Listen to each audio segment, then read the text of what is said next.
Rice plate बनवते आहे आणि त्याच्यासाठी खास म्हणजे आम्ही कोकमाची कढी बनवणार आहे आणि ढाबा स्टाईल पनीर आणि गावच्या पद्धतीमध्ये ना वांगा बटाट्याची वालाची भाजी आणि त्याच्यासाठी लागणारं साहित्य दाखवते। हे मी कोकमाच्या कढीसाठी साहित्य घेतलेलं दाखवते। हे खोबरं, ओलं खोबरं आहे, हे बेसन घेतलंय 2 चमचे छोटे आहे, हे लसूण घेतले सोलून 5-6 पाकळ्या आहेत, जिरं घेतलंय अर्धा चमचा, हळद अर्धा चमचा, थोडीशी कोथिंबीर घेतली आहे, कढीसाठी कोकम घेतली आहे आणि हे फोडणी द्यायला आहे ना कढीला कढीपत्ता आणि मोहरी घेतली आहे आणि हे झालं साहित्य कढीचं। आणि याच्यामध्ये मीठ घ्यायचं आहे, कढीसाठी मीठ घ्यायचं आहे म्हणजे आपल्याला चवीला मीठ लागतोच। आणि आता मी दुसरे आहे ना वांगा बटाट्याची भाजी करणार आहे। हे वांगा आणि बटाटा कापून घेतलाय आणि हे वाल आहेत ना सफेद वाल आहे बघा, हे दुकानात सफेद वाल भेटतात। हे वाल आहे ना आणायचे रात्री भिजत ठेवायचे, आपल्याला सकाळी करायचे असतील ना तर रात्री भिजत ठेवायचे। हे मी रात्री भिजत ठेवलेले आहे। आता याची आहे ना मी भाजी बनवणार आहे। ह्याच्यासाठी एक कांदा खोबऱ्याचा मसाला घेतलाय वाटलेला, हे वाटप माझी रेसिपी झालेली आहे आणि त्यासाठी एक टोमॅटो घेतलाय मोठा।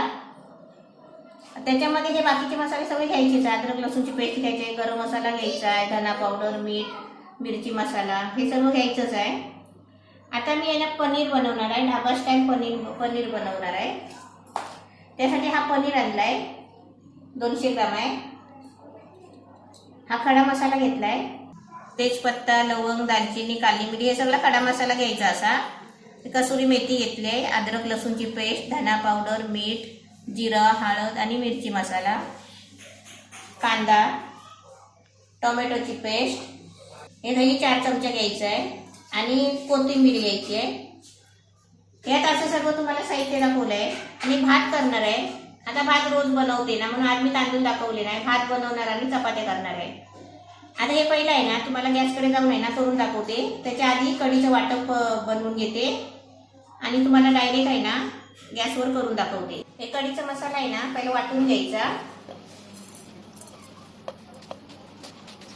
हे कोथिंबीर आहे ना आणून चांगली स्वच्छ एक झाडून आहे ना ती धुतली ना तर मग ती काली पडते, खराब होते, मग धुवायची नाही, चांगली झाडून घ्यायची आणि बारीक करून आहे ना डब्यामध्ये भरून ठेवायची, 2-3 दिवस राहते। हे बघा मी तुम्हाला पहिले कोथिंबीर दाखवते, हे बघा। आणि खाली कागद ठेवायचा एक असा कागदाचा तुकडा पेपरचा ठेवायचा आणि त्याच्यावर याची कोथिंबीर कापून ठेवायची आणि त्याच्यावर पण असा कागदाचा तुकडा ठेवायचा, मग फ्रीजमध्ये ठेवलं ना तर त्याला पाणी सुटत नाही।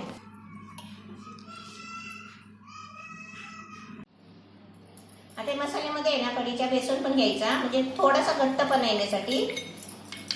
मी आता वाटून घ्यायचं पाणी टाकून।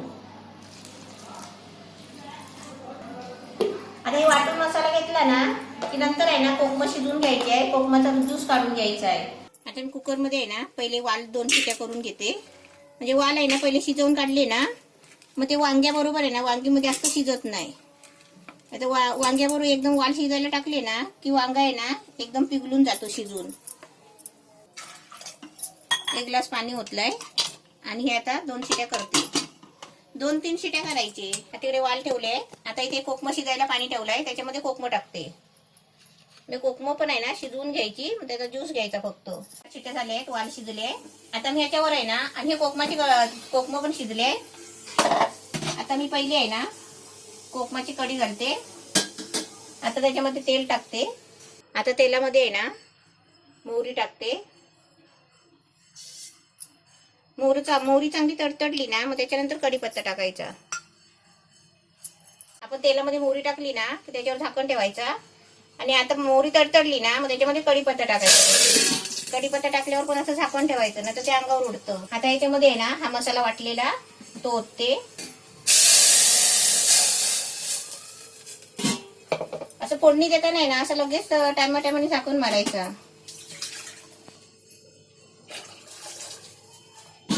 आता याला चांगली एक उकळी यायला देते आणि त्याच्यामध्ये आहे ना हे कोकमाचं पाणी ओतते। तर याच्यामध्ये आहे ना हे कोकमाचं पाणी ओतते आणि त्याच्यामध्ये कोकम पडली तरी चालतील कारण ते अजून शिजायचे असतात ना, आणि नाही टाकली तरी आपला ज्यूस काढून घेतला तरी पण चालेल। आता कढीमध्ये मीठ टाकते, स्वादापुरता टाकायचा, आपल्या चवीपुरता। आधी पहिला मीठ कमी टाकलं तरी चालेल, चाकून बघायचं आणि नंतर टाकायचा, कारण काय माहितीये मीठ जास्त पडलं ना तर मग वांदे होतात। कढीला आहे ना एकदम अशी उकळी यायला नाही द्यायची. असा फेस आला ना की आपली कढी शिजली. आता आपली कढी झालेली आहे, ही उतरते आणि आता याच्यावरती पनीर करते. वाल शिजले, कुकर खोलते आणि वाल आहे ना काढून घ्यायचे पहिले. आणि कुकरला आपण लावायची असली तर कुकरला पण लावायची. भाजी टोपात घातली तरी पण चालेल, पण मी आहे ना कुकरमध्ये लावणार आहे. आता कुकरमध्ये मी वांगा बटाट्याची भाजी घालते वालाची. आता पहिलं तेल टाकते. आता तेलामध्ये आहे ना अशी लसूण चेचून टाकायची. थोडासा जिरा टाकते, 1 चमचा मसाला, हळद, धना पावडर. गॅस आहे ना कमी करायचा. अद्रक लसूणची पेस्ट आणि टोमॅटो. आता हे वाटप टाकते त्याच्यामध्ये.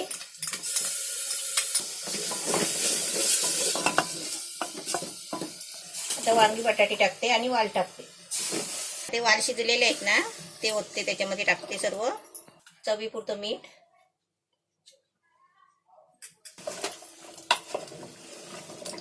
वाल शिजलेले आहेत. आता वांगानी बटाटे थोडं शिजायचं आहे, कारण ते शिजायला टाइम नाही लागत. आता याच्यामध्ये कोथिंबीर टाकते आणि झाकून लावते.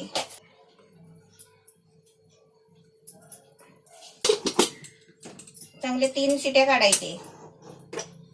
आता मी तेलामध्ये पनीर टाकून फ्राय करून घेते. भात पण झालाय.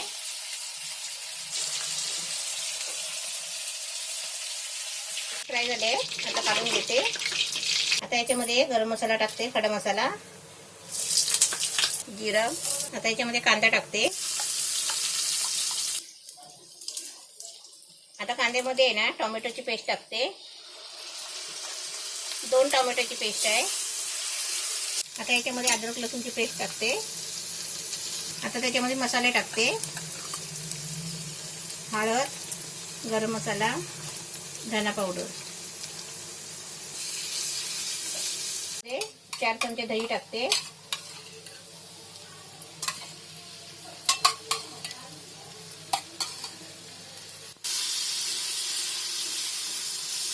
आता त्याच्यामध्ये 1 चमचा घी टाकते.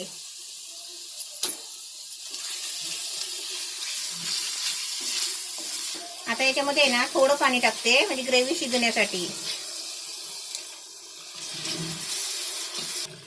आता चवीपुरतं मीठ टाकते. आता याच्यामध्ये कसुरी मेथी टाकते.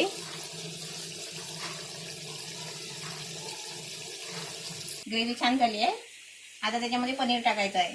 ताई तू पनीर टाक.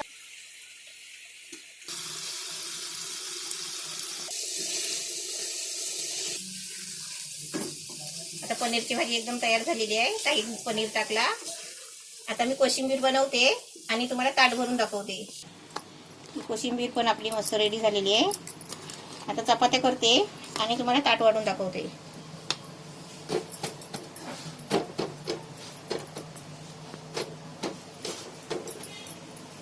राईस प्लेट सगळं बनवून झालंय जेवण. आता मी काय काय बनवलं ते पण दाखवते. चपात्या केल्या, भात, कढी, कोशिंबीर, वांग्या बटाट्याची भाजी आणि ढाबा स्टाईल पनीर.